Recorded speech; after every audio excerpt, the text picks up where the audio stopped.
Darren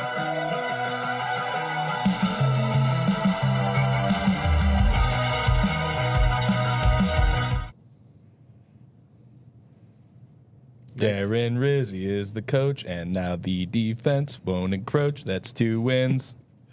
Putting on the Rizz. I like it. Yeah. Ladies and gentlemen, Luke Johnson. That Luke was Johnson take in the 2. house. Yeah. Do we know? First time I rhymed coach with coach. So. No rapper's delight, but it's pretty good. No, work it's on it. definitely not rapper's delight. If you need a lead singer, you got him over here. Or rapper. Wait, I didn't hear you volunteering to lead the show with it. Jeff's not a hip-hop-opotamus. I'm a paid performer. I don't do Your lyrics are bottomless. Yeah. Technically, you are being paid, so it's okay. Welcome into the Saints Insider Podcast. We're having some bye week fun. Today is Wednesday, November the 20th. We're actually recording this on Tuesday, November the 19th, but we're trying to spread things out over the bye week. Matthew Paris is here. You already met Luke Johnson and Jeff Duncan. I'm a performer. And I'm Zach Ewing. And look, it's say what you want about the Saints season and where it's going and where it might go. The last 2 weeks have been a lot of fun, Matt. Yeah, I mean, it's given us something to write about again, and thank God for that, because I didn't really know what those story meetings were. Out of ideas, writing the bit of same a thing struggle 25 times in a row. After Dennis Allen was fired and if they had lost, it's like, well, you want to write about whether Mason Tipton is going to get more of a role? I don't know. Let's write about probably the what red the- zone defense. Probably what the Stunning. Cowboys Insider podcast is like right now. It's what we were at a few weeks ago. Yeah, They're talking about the roof caving in and window shades. Did y'all see the Texans Twitter account after the game? No, Said, no, hey, I'm a parent. I'm asleep by 9 now.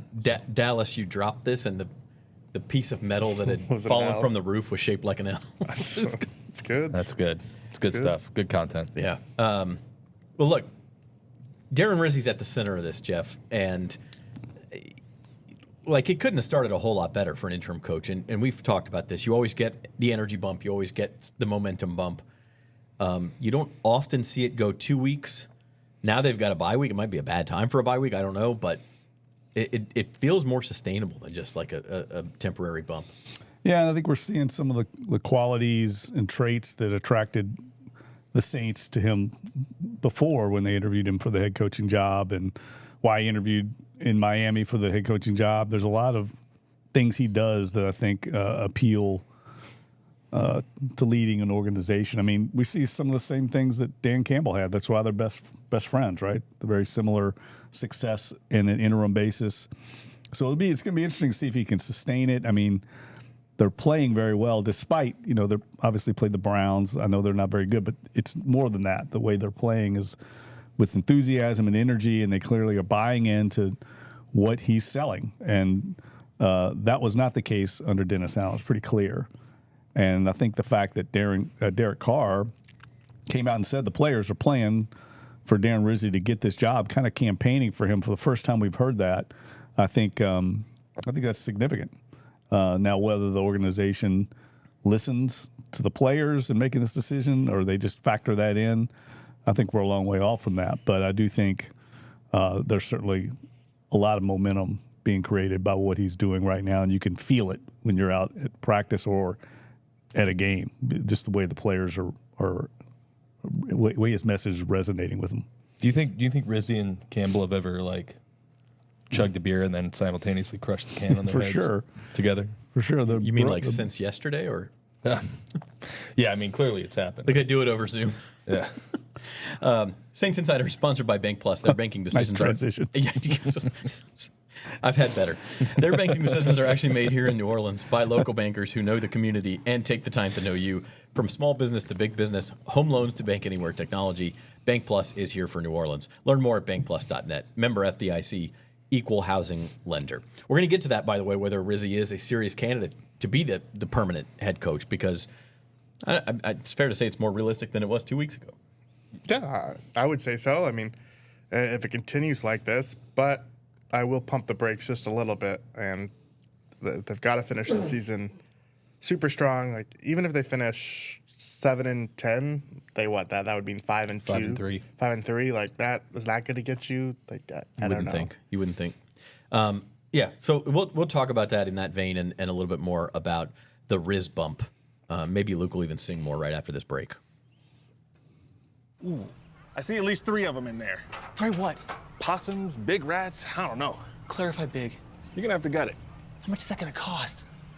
You guys should just move. Maybe. Is that your van? Hi, strawberry mango. Mm-hmm. Here you go. Thank you. I'll take another one. There's no better place to parlay than Caesars Sportsbook. Parlay Builder gives you all the game day action from all across the league. Multiple games, legs, and props, all in one spot. It's so quick and easy, you can keep your focus on the games and your nachos. Or if you're focusing on one game, remember, you can place your same game parlays live during the action. Caesars Sportsbook, the only sportsbook app with Caesars rewards.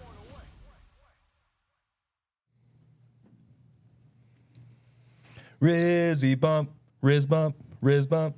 He's 2-0. Yeah? It's like Weird Al over here. Yeah, that's right. You guys ever heard I thought you were going to go Bob the Builder themed. Nah, I don't, well, here's the thing. I may have a young child, but like we've not gone to that sector of entertainment yet, so I don't have the theme in my head. We'll come back. Just stay away Post-bye from week, I'll do Caillou. some research. That's my only advice. I used to be a front man of a jam band when I was in the Marines. Really? We played in a house, and that's it, in front of 0 people. So you guys might be able to tell. We may have to make this a regular thing. Have you guys ever No, seen please don't. the 60 Minutes interview with Eminem where he Yeah, the orange. and he's like, I'm pissed off that people say that nothing rhymes with orange, and he just kind of off the cuff comes up with orange 4-inch door hinge and like how he can make it work. That's like you. Luke, yeah. 4-inch? 4-inch. 4-inch. But the way he says it, he makes it sound like it rhymes. So Yeah, that's me. yeah, that's Me and Eminem.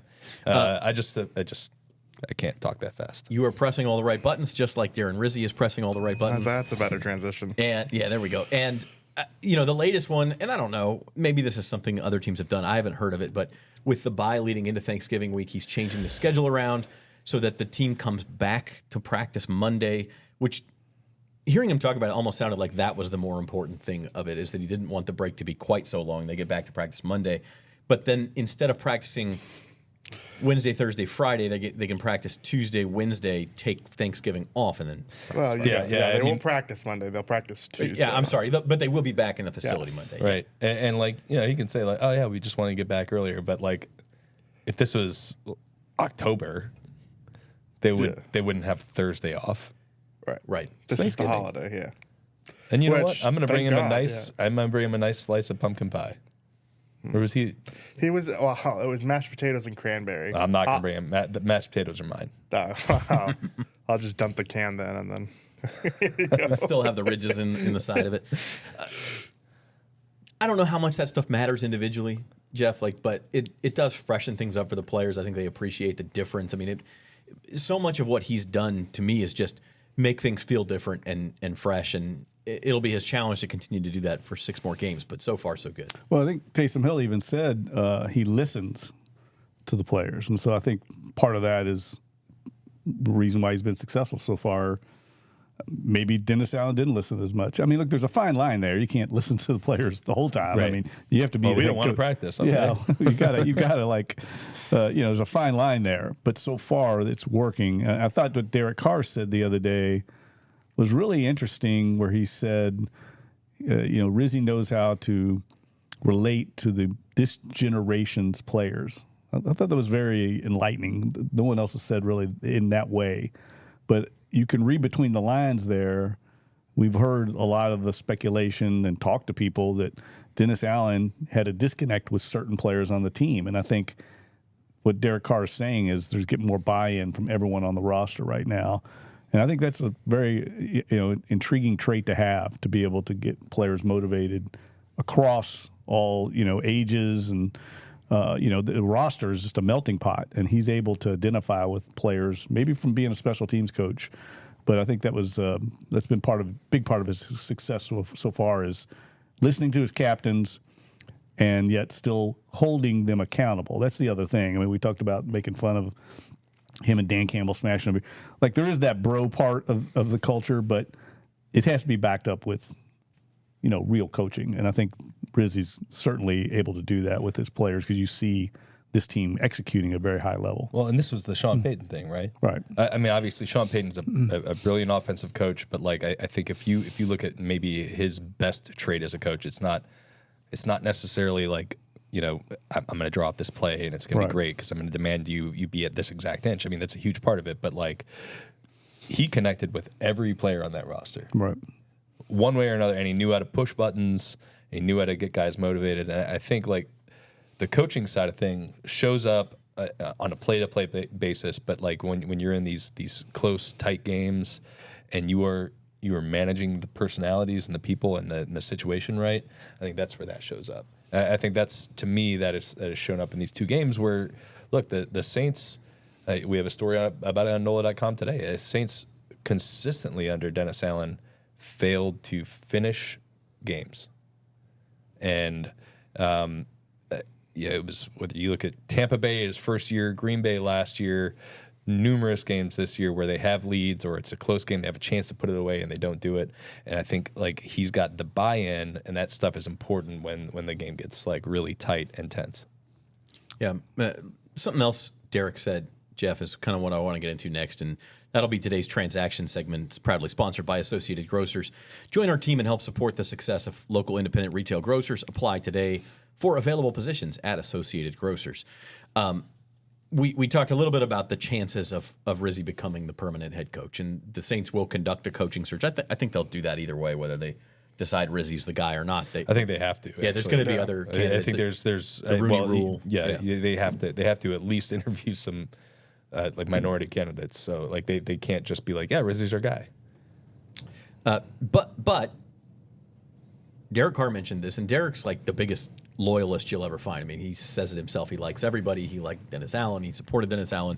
He was sorry to see him he likes go. Mike Thomas. All that stuff. I mean, but even then, he says he likes Mike Thomas. He has love for Mike Thomas. Yeah, he says I don't get where Mike's coming from, but I still love him. I mean, so let's look what Mike Thomas says. No, it's not.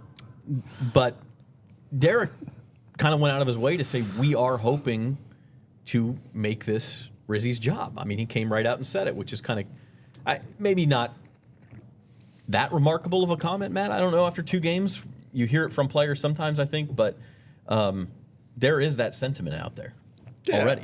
Right, but what is he going to say? Like, this is great, but give me Ben Johnson in here. Looking forward to seeing who the next guy is out there. Rizzi's no Belichick. Right, like I said hi to Mike Vrabel. Wow, what a coach that would be. Like, I don't think. I'm not really buying too much into that, especially because Carr is Mr. Positivity and sunshine, and that works for him. But well, I'm sure he probably said it about Rich Bisaccia right. too. Yeah, and I think he did. He did, and he even said like, "I like Darren Rizzi, but he's no Rich Bisaccia yet." Like, he said that week before this one. So, I do think Darren Rizzi has a lot of players in his corner, and that is working for them. But whether that actually translates to the end of the season, tell me how they finish, and then I think that's going to be the ultimate. It's too soon. It's too soon to say anything for sure. You could start the conversation, though. Yeah. And I think the Raiders they're the cautionary tale. Not Rich Bisaccia, but Antonio Pierce, who kind of had this going last year where he got a lot of momentum. They beat the Chiefs on Christmas, and the team's like giving him a beer shower in the locker room and stuff like that, and then he gets hired as the head coach. And now, 2/3 of the way through the next season, it looks like that might have been a mistake. Like Antonio Pierce doesn't have the experience to handle this. So there are cautionary tales. Like you don't want to get too excited. Yeah, but I like the way I keep framing this and thinking about it is it just kind of depends on what direction the Saints want to take as a franchise. I think there are going to be changes regardless this offseason. Changes to the roster, changes to how the front office is structured, changes to the coaching staff, changes. Like I think that's coming no matter what, no matter how they finish. So it's like how big a change do the Saints want to make? Like do they want like hit the complete reset button, blow up the roster, get rid of the Sean Payton era entirely, bring in a completely new set of eyes, new way of doing things, and start from scratch, start over? then Darren is not the guy. And I don't know if it really matters how he finishes. If they want to say like, maybe this roster does need a reset, and but we really like the way Darren's established culture here. Maybe he would be the right guy to guide the roster through that kind of tough stretch. And then I think there's a chance. I just think it's just a matter of how they're going to be framing their decision making this offseason. And obviously, like, we're talking about 2 games, it could completely bottom out. They could lose 6 straight at the end of the year, and it's not even a part of the conversation. But I do think that he clearly has an ability to connect with the roster to get them all pulling in a direction, and I think that part is valuable if you're talking about like okay, we're gonna turn it over and do a bunch of young players, inexperienced players, guys who haven't been in this position before. Maybe he is the right guy to kind of guide that until you get to this kind of next phase of this roster.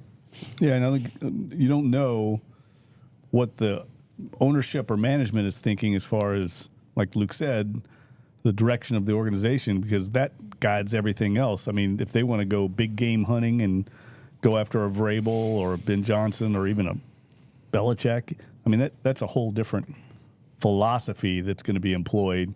But they haven't done that historically. The only really big name coach that they brought in at the time when they brought him in was Mike Ditka, and he was kind of at the end.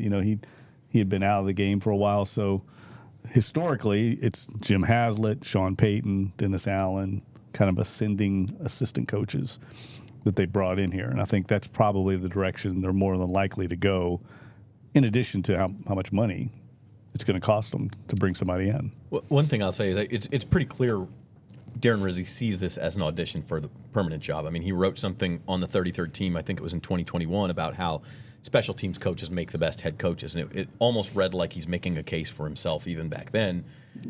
He sees this as his opportunity, if not with New Orleans, to go find a head coaching job somewhere else down the line. He does, and I think New Orleans would be his best opportunity. Like, Bisaccia hasn't been on the coaching cycle at all since that Raiders stint. So I think what's interesting about Darren Rizzi is that, we asked him the other day how much of these changes he's implemented were kind of his vision when he interviewed for the job in 2022. And he said some of them, but I think if he were to get this job, he'd still have more changes in store, and he kind of has a vision of what he'd want the full-time job to look like, because realistically there's only so much you can change in a season, and I think that includes his staff. I mean, you have to think, like, he rearranged some of these guys, but this, one of the things I'd be interested to find out or to know is when he interviewed for the job, like, how many of these guys on staff were the candidates he pitched to, like, Mickey Loomis and Gail Benson? Like, this is just me wildly speculating, but, like, if Todd Bowles is let go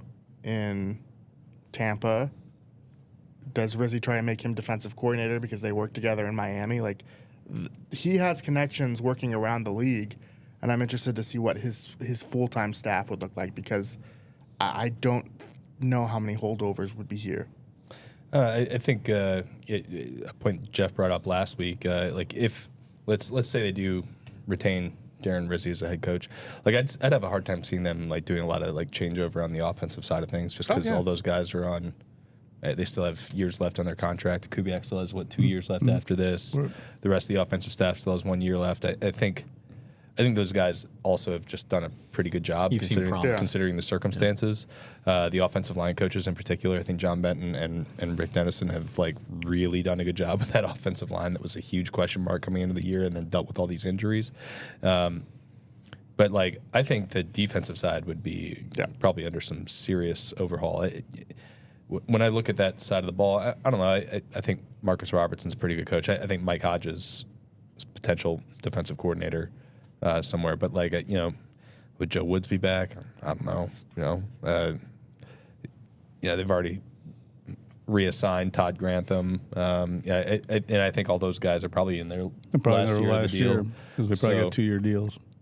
So I think that would probably be like where the biggest changes come. Maybe even just, like, looking at, if you bring in a new defensive staff, you're looking at reshaping that side of the ball, personnel wise. You know, they've operated the same way for so long. So they've had the same coaches or the same philosophy in place. Maybe they switch it up. Maybe you do see him draft a 230-pound edge rusher. You know, I mean, I don't know. There's a lot of different ways they can go. Well, what you don't know also, and is what Matt's talking about, is what is Darren Rizzi's, and this is what, say, management, ownership will have to get to the bottom of, is what's his ability to put a staff together. I mean, that's a huge part of being an NFL head coach, and I think it was one of the biggest drawbacks for Dennis Allen, is I don't think he ever put together a really elite staff. Maybe he couldn't attract them. Maybe it's bigger because maybe they couldn't pay. There's a lot of reasons behind that. I'm saying it's all Dennis Allen, but Sean Payton was here because of his reputation. He was able to attract, Dan Campbell and Aaron Glenn, a lot of really high-profile assistants. Mike Nolan came here. He used to be an NFL head coach. He came here to coach the linebackers. So he could put together a real elite staff. Can Rizzi do that? Can Rizzi attract with his connections in the league? And he seems like one of those guys that's very connected around the league. Can he bring in? Will coaches want to come here and play for coach for him? I think it's a big part of what they're going to look for in the next head coach. Yeah. And he may answer this question for us. I mean, if he makes a run into playoff contention somehow or something, he may force himself into the job. If he loses 3 more games, I mean, that's probably that. So we'll see. It's a developing story. Saints fans, Associated Grocers is hiring. If you're looking to join a team dedicated to supporting independent retail grocers, apply today. Your future starts here. So there's always Associated Grocers if Rizzi doesn't get the job. Oh, jeez. Well, DA might be. Whoa. I'm just saying. Wow. They'd have to offset that, though. Okay. I'm gonna. Speaking of offsetting, I'm gonna go more positive here, and we're gonna go into Taysom Hill talk because how could you not after Sunday's game? Jeff, do you want to just leave and we'll just let Luke take the segment? do I get to Look, sing another song? it's funny, dude. I'm going to say this. I don't know how Luke got this mantle when I was the Taysom Hill guy forever. I don't know how this happened. Well, because I have been more vociferous in my praise on this podcast, and therefore I'm the Taysom Hill definitely, guy now. I can distinctly remember pushing for him to be the permanent starter. I think only one of us has been to his hometown. Luke, I'm just saying. But I mean, I was like, Luke is I was thinking all of a over this song about Taysom as we speak. Actually, he may debut. I thought of this today. No, I'm just gonna sing. I'm just gonna sing "Hero" by Enrique Iglesias. I thought of this today, though. Do you think he'd be candidate for like The Hall of Pro Fame? Bowl? No, the Pro Bowl. Pro Bowl this year. Can you get him on as a special teamer? No. Just to honor the guy is what he's doing. No, because he's on pace for like the worst year of his career statistically because of an injury. They didn't involve him early in the season, then he got hurt and he missed effectively 5 games of this year. So he had a couple more games like Sunday, maybe. Well, yeah. I mean, if he's out there averaging 20 yards a carry for the rest of the year, yeah, sure. He'll be on some Pro Bowl How many ballots. yards did Sean Tucker have in that Tampa game? Yeah. Was it more than Taysom Hill? It was about equivalent with Taysom's game. Yeah. But don't they have like a flex position or something like that? Well, that's now what I in was the Pro wondering. Bowl? Like I noticed baseball did the DBL. Gold Gloves last week and had a utility Gold Glove. That might which be is like big the year first. that Snoop Huntley went to the Pro Bowl. Right. And like the other 10 guys in That's front of what I him were mean. just like, I'm not gonna throw I could Taysom see a Pro him Bowl. getting some consideration for one of those. Like, I mean, like it'd be cool. It'd be cool because like We would need another game like this. The question, imagine Taysom in a skills challenge, right. that would be fun. because he could do literally everything. The question here is, can you continue to use him like that? Is there too much of an injury risk? Was that defense dependent? What was the set of circumstances that led to Sunday? It was, hey, are you going to use Taysom Hill this week? Yep. All right, great. No. I do think that they can go to it over and over, but he is going to get hurt like that. We've seen that. I mean, they have to be careful with how they use him, but they're in the back half of the season. They're trying to make a push. Like, I think you're just going to have to outweigh the injury risk. Yeah. And, I thought it was pretty telling a few weeks ago when we were having the same conversation with Alvin Kamara and whether they were using him too much. And Clint Kubiak said, well, he's our best player. I want to get him more touches. So I think that's kind of how they view that. Not to be like callous about like injury stuff. Like I don't think you should be like risking anybody unnecessarily. But like he is a football player who's a very dynamic, explosive football player, one of your best players on the team. Like, yes, there are risks involved in using him a lot. But like, I think you just got to let it ride, especially at this stage of the season. If you really think that you are going to compete and make a push for something after a 7-game losing streak, then you just do it. And if he gets hurt, then like that's part of the business, you know. But I don't think they can be overly cautious with him because of his history. Even though I think in the grander scheme, when you're looking at managing your roster and your touches and everything like that, like yes, generally speaking, but like just in the situation they're in, I mean, if it were me, I'd be figuring out ways to get him the ball 10 plus times a game. It feels like also, and I don't know if he's spoken to this or not, but it feels like they're trying to get him the ball more in space, maybe subtly with this thought in mind. You know, him out with a DB is a little bit safer than running between the tackles with linebacker. And it just feels like that's what they're doing. Some of the direct snap stuff at quarterback is in certain packages or certain down and distance situations, but for the most part, it's getting him in space. I have a question for you guys. Do you think before the season ends, we'll see Hill hit like that flat to Derek Carr? Do you think Derek Carr ends the season with a catch from Taysom Hill? Yeah, I could see that. I don't think we'll see it. Derek Carr in maybe motion, I'll do a Clancy's bet on that. You don't want to do a Clancy's bet, like triple or nothing? Triple or nothing? Right. I didn't even pull up the menu. The thing is, if the bets never get paid, sounds good. Man, Jameis let me down. man. Let me down. I probably should have got Jameis. Might have thrown one on purpose if I'd have gotten to him before the game. He's such a nice guy. he did it for Jamal Williams. Say, look, man, it's mop up duty, Jameis. Y'all down by 3 touchdowns. We just throw one to. There was only one Honey that was Badger. even all that close. It was like a deflected ball in the fourth quarter there.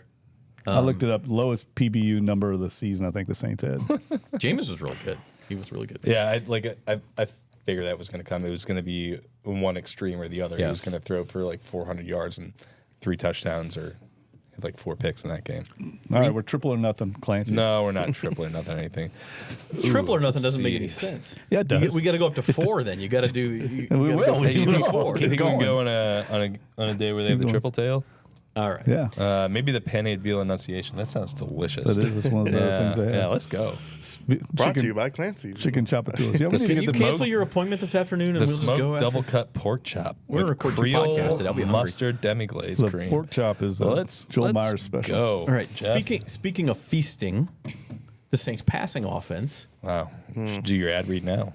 No Chris Olave, no Rashid Shaheed, and Derek Carr's played 2 of his better games of the year. Now, I don't know if that's a coincidence. I mean, obviously, the Falcons' passing defense, their pass rush is non-existent. I mean, that's part of it. It just got carved up by Bo Nix. And you know, the Browns are better, but I think the Saints. The point I'm trying to make is the Saints did a good job of spreading the ball around. I almost feel like Carr is better in these systems where it's just, hey, make your read throw to the open guy. Don't worry about who's getting the ball. I think there's an element of truth to that. Yeah.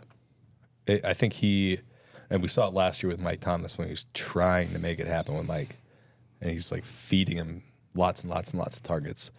I do think that he does lock into certain players sometimes. And obviously you'd rather have Rashid Shaheed and Chris Olave on the field making plays for you, but like if you just like free him up to be like throw it to the open guy, throw it to like follow your progressions, don't worry about what number they're wearing and just let him go make a play. Yeah, with exceptions, obviously, like you're going to dial up like his shots to MVS and everything like that. But like, I mean, I think it's freedom to just play within the offense. And like you said, I mean, like I think this is 2 straight games with a passer rating above like 110. He's looked really good, and you know, they've played really well. You're seeing the field real well right now. Yeah. I Well, mean- and their protection's also been very good. Like we alluded to, Atlanta has like a toothless pass rush, but they took Myles Garrett out of this game. I don't even remember. 1 pressure. 2 pressures. Was it 2? According to Next Gen stats. I had to like look through my binoculars to make sure he was still on the field during the game multiple times. I was like, is he there or not?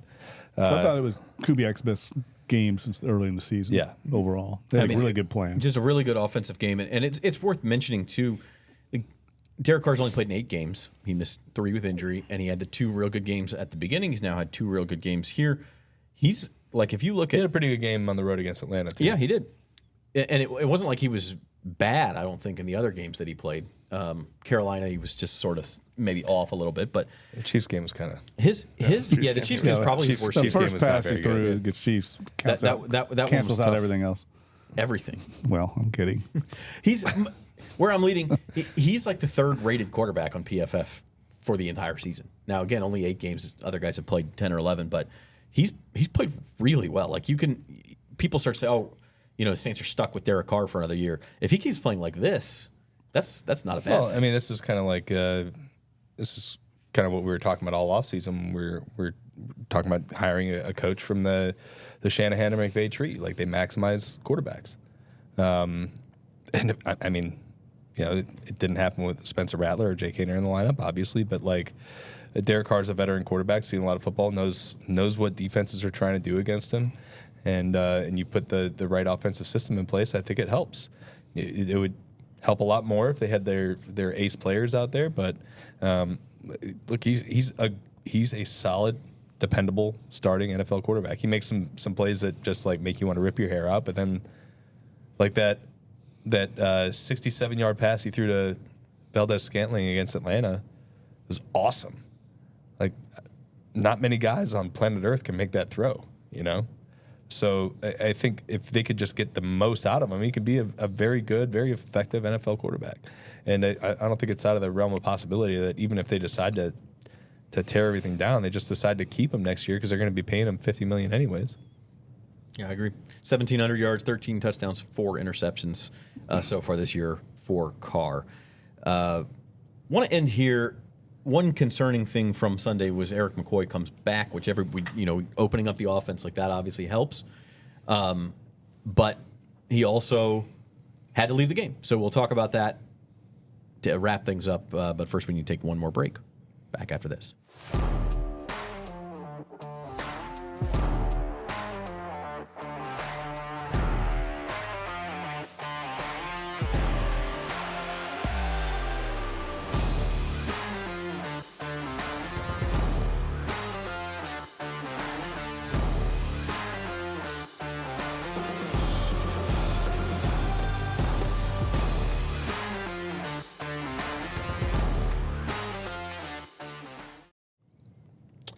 All right, back on the Saints Insider podcast, and we're going to wrap things up with a little bit of an Erik McCoy discussion.